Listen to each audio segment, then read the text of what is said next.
Assalamualaikum warahmatullahi wabarakatuh.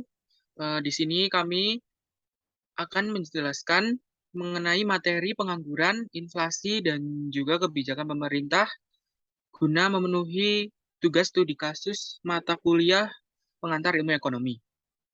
Next. Baik, sebelumnya perkenalkan terlebih dahulu, saya Gustaf Alifian Haq dengan NPM 2210 Selanjutnya yaitu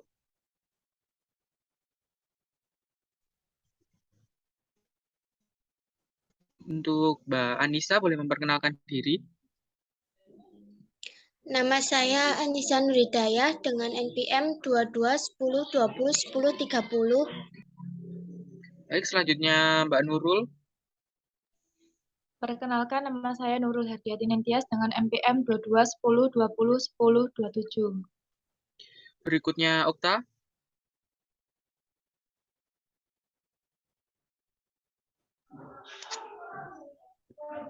Perkenalkan, nama saya Oktaviana Begartika Putri dengan NPM 2210201036. Yang terakhir yaitu Putri. Perkenalkan, nama saya Putri Setiana dengan NPM 2210201007. Baik, next slide.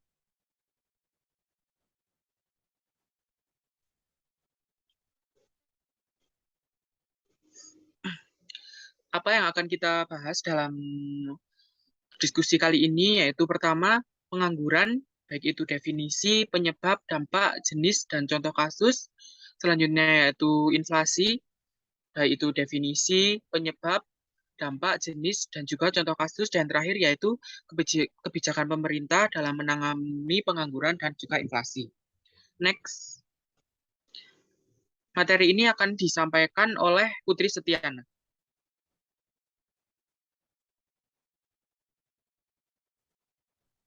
Baik, di sini saya akan menyampaikan tentang pengangguran.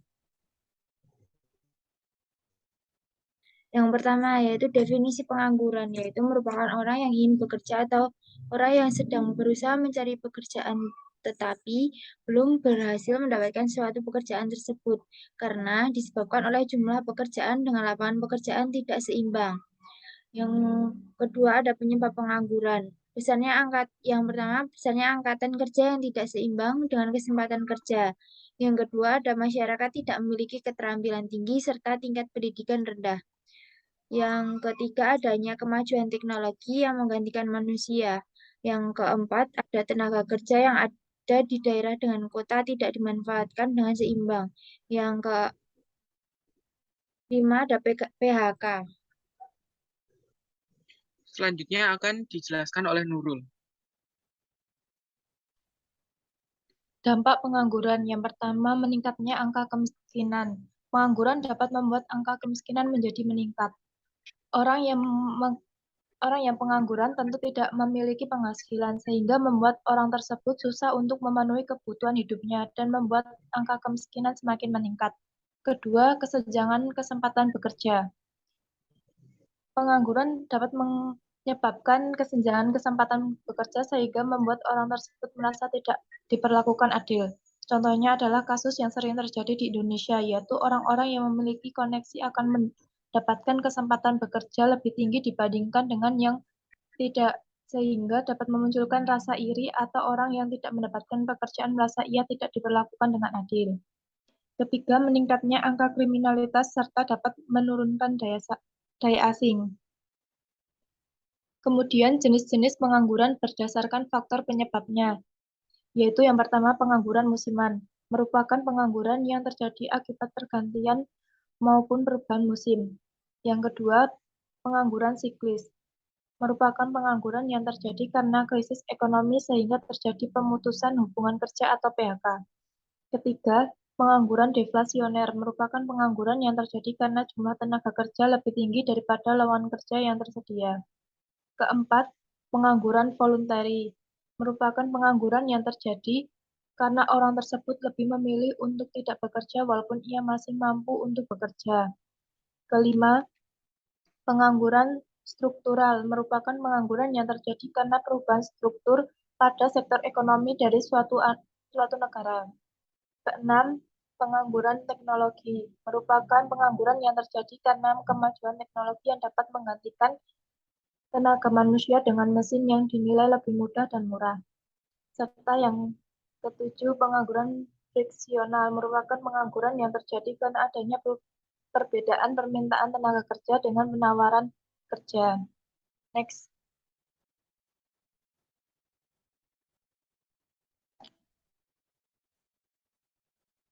Berdasarkan lama waktu bekerja, terbagi menjadi 3, yaitu pengangguran terbuka.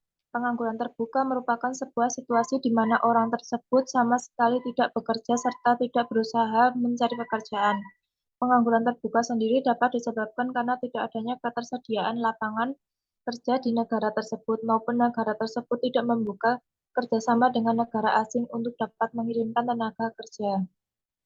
Kedua, setengah menganggur. Pengangguran setengah menganggur merupakan situasi ketika seseorang bekerja namun tenaga tidak dimanfaatkan maupun diukur dari jam kerja yang ia lakukan. Setengah menganggur dapat dikatakan pula bahwa orang tersebut bekerja namun ia tidak bekerja secara produktif dan pekerjaan tersebut dihitung dari penghasilan yang diperoleh. Serta yang ketiga, pengangguran terselubung. Pengangguran terselubung merupakan pengangguran yang terjadi karena tenaga kerja tidak bekerja secara optimal atau maksimal. Kondisi pengangguran terselubung ini disebabkan oleh adanya ketidaksesuaian antara pekerja dengan bakat serta kemampuan yang dimiliki oleh tenaga kerja tersebut. Next. Contoh kasus pengangguran. Pengangguran di Indonesia pada Februari 2022 tercatat sebanyak 8,40 juta orang. Walaupun turun 350.000 orang pada tahun lalu, namun angka ini masih sangat tinggi. Secara persentase, tingkat pengangguran terbuka mencapai 5,83%, lebih rendah dari tahun sebelumnya, yaitu 6,26%. Akan tetapi dibandingkan pada tahun 2020 masih tinggi, di mana realisasinya mencapai 4,94% atau 6,93 juta orang. Jumlah angkatan kerja alami kenaikan sebanyak 4,20 juta orang menjadi 144,01 juta orang, namun tidak semua berhasil terserap oleh lapangan kerja yang sudah tersedia. Next. Tingkat pengangguran terbuka menurut provinsi Februari 2020 sampai 2022. Secara persentase, jumlah pengangguran ini jika dilihat dari provinsinya, yang paling banyak ada di wilayah Banten. Atau tingkat pengangguran terbuka tertinggi tercatat di Provinsi Banten sebesar 8,35%. Sementara itu pengangguran terendah ada di Provinsi Sulawesi Barat yang tercatat 3,11%, turun dibandingkan posisi Februari 2021 sebesar 3,28%. Seluruh provinsi mengalami penurunan untuk tingkat penganggurannya.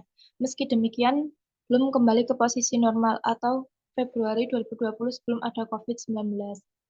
Sebab pada Februari 2020 pengangguran hanya sebanyak 6,93 juta orang atau 4,94%. Jumlah pengangguran tersebut jika dilihat dari tingkat pendidikannya yang paling banyak adalah lulusan SMK. Pengangguran lulusan SMK tercatat 10,38%. Pengangguran tertinggi selanjutnya adalah lulusan SMA, sebesar 8,35%, kemudian disusul oleh lulusan D4, S1, S2, S3 sebesar 6,17%, dan lulusan diploma 1, 2, dan 3 sebesar 6,9%. Sementara itu, tingkat pengangguran terendah ada pada lulusan SD, yang tercatat sebesar 3,9% pada Februari 2022, turun tipis dibandingkan dengan periode yang sama tahun sebelumnya. Selanjutnya akan dijelaskan oleh Gustav. Next.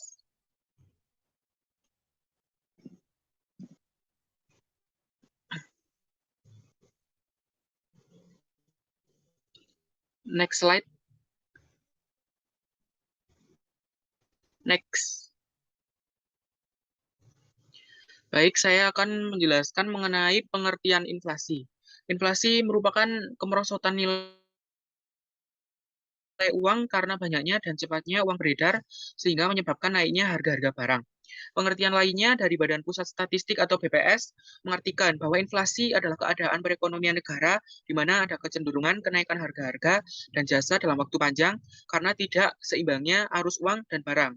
Sementara itu, pada situs resmi Bank Indonesia atau BI, inflasi diartikan sebagai kenaikan harga barang dan jasa secara umum dan terus-menerus dalam jangka waktu tertentu. Berikutnya yaitu penyebab inflasi. Pertama, meningkatnya biaya produksi. Hal ini terjadi dalam jangka waktu tertentu dan secara terus-menerus. Hal ini terjadi karena adanya desakan biaya produksi yang semakin naik. Yang kedua yaitu tingginya permintaan. Jika permintaan terhadap sebuah barang atau jasa naik, maka hal itu akan mengakibatkan penyediaan faktor produksi dan barang menjadi menurun. Ketiga yaitu kekacauan ekonomi dan politik. Jika sebuah negara dalam kondisi yang tidak aman, maka harga barang di negara tersebut akan cenderung menjadi mahal. Yang keempat yaitu utang nasional. Ketika utang di suatu negara meningkat, maka umumnya pemerintah memiliki dua opsi. Pertama, pemerintah dapat menaikkan pajak. Kedua, pemerintah mencetak lebih banyak uang untuk melunasi hutang negara tersebut. Dan yang terakhir yaitu jumlah uang beredar bertambah. Jika jumlah barang tetap, tetapi jumlah uang yang beredar lebih banyak, maka harga akan menjadi mahal. Jika hal tersebut terjadi secara terus-menerus, maka itu dinamakan inflasi. Next slide. Dampak inflasi. Dampak inflasi biasanya dirasakan oleh masyarakat yang berpendapatan menengah ke bawah.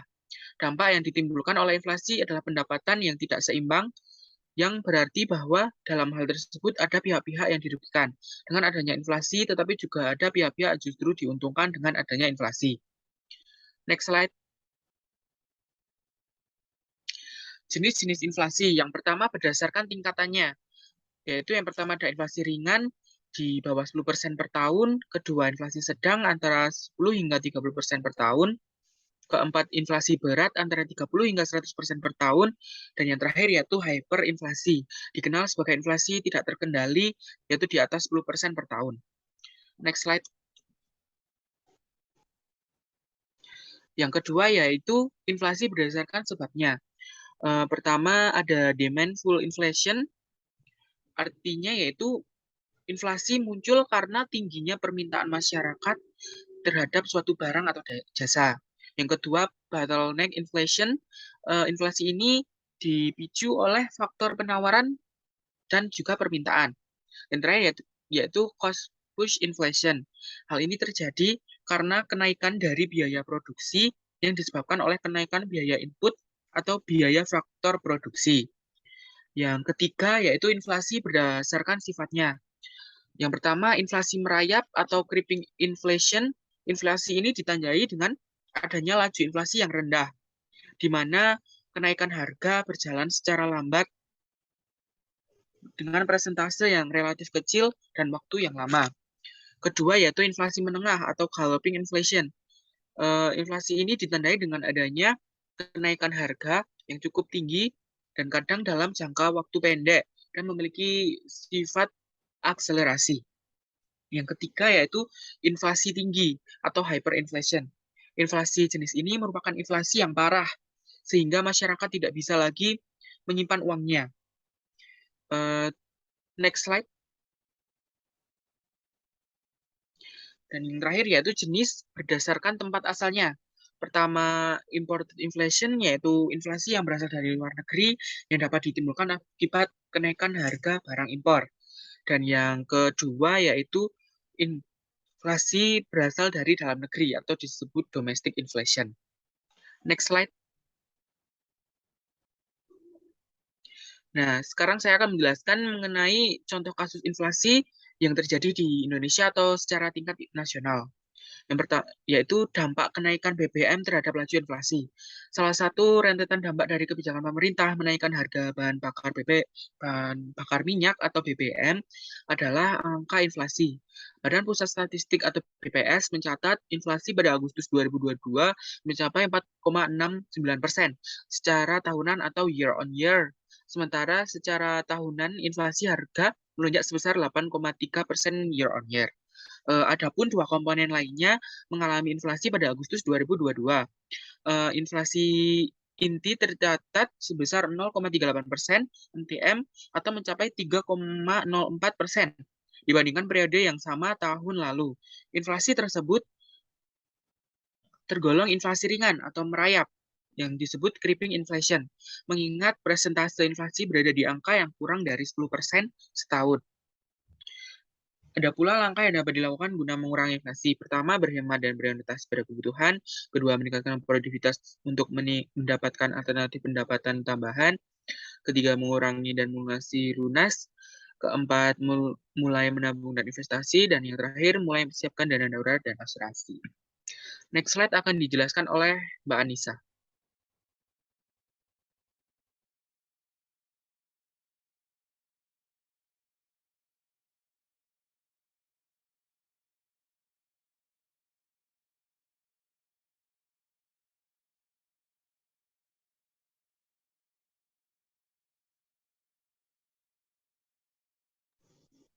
Mungkin bisa di next lagi.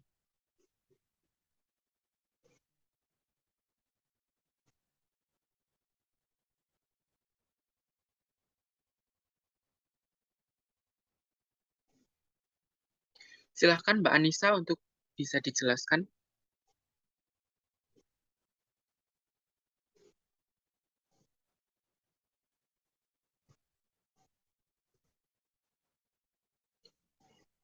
Baik, saya akan menjelaskan tentang kebijakan pemerintah dalam menangani pengangguran.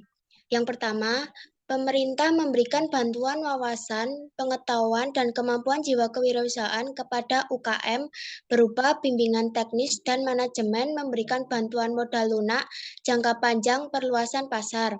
Yang kedua, segera melakukan pembenahan, pembangunan, dan pengembangan kawasan-kawasan, khususnya daerah yang tertinggal dan terpencil sebagai prioritas dengan membangun fasilitas transportasi dan komunikasi.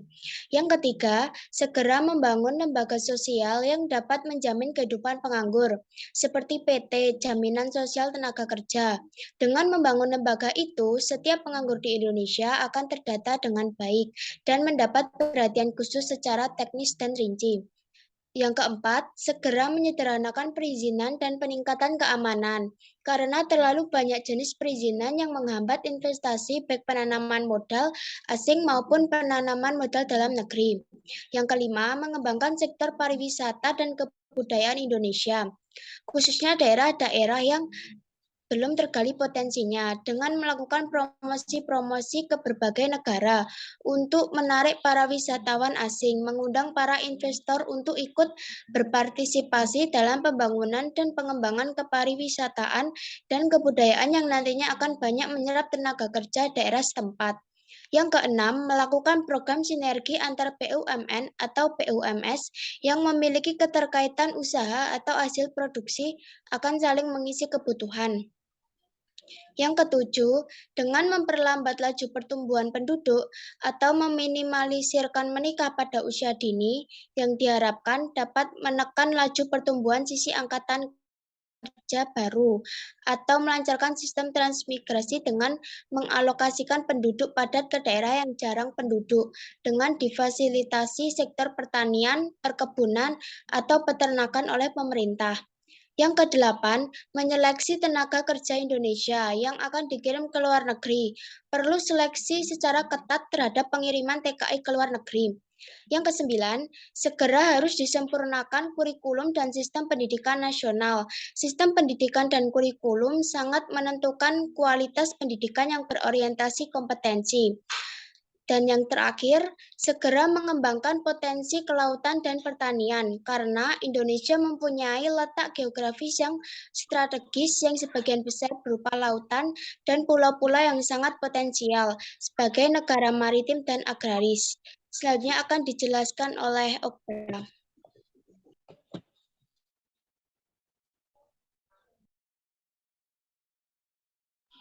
Baik, di sini saya akan menjelaskan tentang kebijakan yang bisa pemerintah ambil dalam mengatasi inflasi. Sebenarnya ada dua kebijakan yang bisa dilakukan. Seperti pertama, kebijakan fiskal. Kebijakan fiskal yang dilakukan pemerintah untuk mencegah inflasi adalah dengan mengurangi pengeluaran pemerintah, meningkatkan tarif pajak, serta melakukan pinjaman. Yang kedua ada kebijakan non-moneter dan non-fiskal, yaitu menambah hasil produksi, mempermudah masuknya barang impor, menstabilkan pendapatan masyarakat. Next slide.